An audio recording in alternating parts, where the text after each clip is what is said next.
हर बार आप सुनते हैं कि ज्वेलर्स पर गोली चला दी गई, ज्वेलर्स को लूटने का प्रयास किया गया, लेकिन इस बार यमुनानगर के अंदर एक ऐसे सनसनीखेज मामला सामने आया है जहां पर आप तस्वीरें साफ तौर पर देख सकते हैं। ये वर्मा ज्वेलर्स की दुकान है, ससोली रोड यमुनानगर की ये दुकान है, जहां पर कुछ देर पहले जो है दो युवक आते हैं और कहीं ना कहीं आपसी रंजिश का मामला था।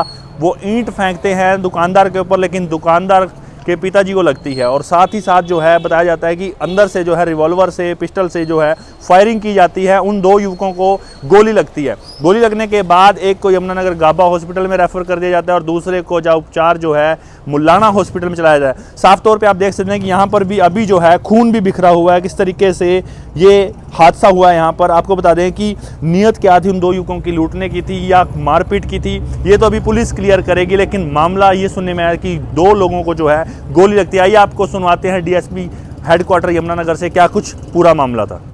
इसमें दो आदमियों को गोली लगी है, एक ईशू है और एक दूसरा लड़का मेरे का नितिन नाम है उसका। ईशू को तो रेफ़र कर दिया गया, मुलाना एडमिट है और दूसरे का अभी गाबा में इलाज चल रहा है। ये वर्मा ज्वेलर्स है, यहाँ पे राजन नाम का लड़का है, उसका और ईशू का पहले पुराना झगड़ा चल रहा था काफ़ी टाइम से।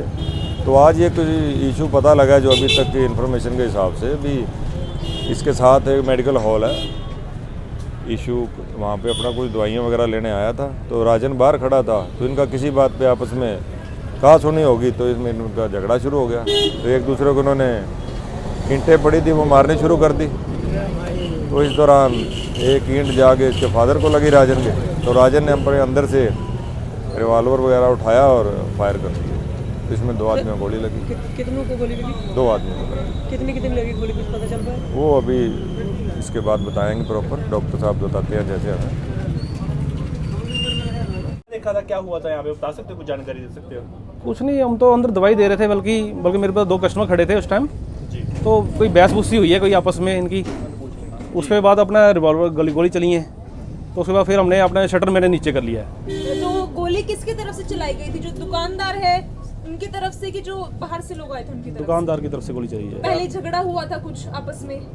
पुरानी रंजिश लगा लो आप। पुरानी रंजिश को उन्होंने तो पत्थर हमारे दुकान में नहीं, पत्थर तो ये बाद में मेरे को नहीं पता लगा। इसमें हम तो शटर नीचे कर लिया था मैंने, इसी को अपने बचाव के लिए कि गोली चल रही, तो हमने अपने शटर हमने नीचे कर लिया था। कितने बजे की घटना है ये कोई 4 साढ़े 4 बजे की बात है। आप जब आपने देखा तो क्या देखा आपने, मौके पे क्या हुआ था, क्या सीन था उस टाइम, आपने क्या उस टाइम सीन तो कुछ नहीं था, रिवॉल्वर की गोली चलने की आवाज आई तो मैंने एकदम से शटर नीचे कर लिया है कि गोली अपना चल रही है, तो मैंने अपना बचाव के लिए अपने शटर मैंने नीचे तो करा। भाग गए उसके बाद?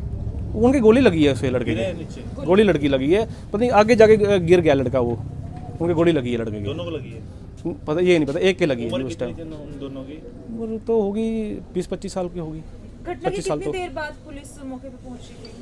वो 10 मिनट बाद पहुंच गए थे पुलिस वाले। मामले की पूरी जानकारी दी डीएसपी हेडक्वार्टर कवलजीत सिंह ने, जहां पर उन्होंने बताया कि किस तरह से सामने अगर आप देखें तो वो है वर्मा ज्वेलर, जिस पर ऊपर आप नाम भी देख सकते हैं राजन वर्मा, जो अपने दो दोस्तों के साथ कुछ झगड़ा होता है, पुरानी रंजिश का मामला हो सकता है, लेकिन झगड़ा इस हद तक बढ़ जाता है कि शरेआम दिन दहाड़े गोलियां चलती है। वहां पर खून भी अभी भी बिखरा पड़ा है। खून की तस्वीरें आपको विचलित कर सकती है, इसलिए वो नहीं दिखा सकेंगे, लेकिन एक ऐसा मामला सामने आया है ससोली रोड से यमुनानगर के, जहां पर एक बार फिर से गोलीकांड का मामला सामने आता है। एक बार फिर से आपको बता दें कि राजन वर्मा, उनके दो दोस्त यहाँ पर पहुंचते हैं जिनको आपस में झगड़ा था, पुरानी रंजिश का मामला हो सकता है। झगड़ा इस हद तक बढ़ता है कि उन दो दोस्तों ने उन पर ईंटें बरसाई, जिसके चलते वो ईंट राजन वर्मा के पिता को लग जाती है, जिसके बाद राजन वर्मा अपना आपा खो बैठते हैं और अपनी पिस्टल से दोनों पर हमला कर देते हैं, पिस्टल से गोली चला देते हैं, जिसके बाद दोनों को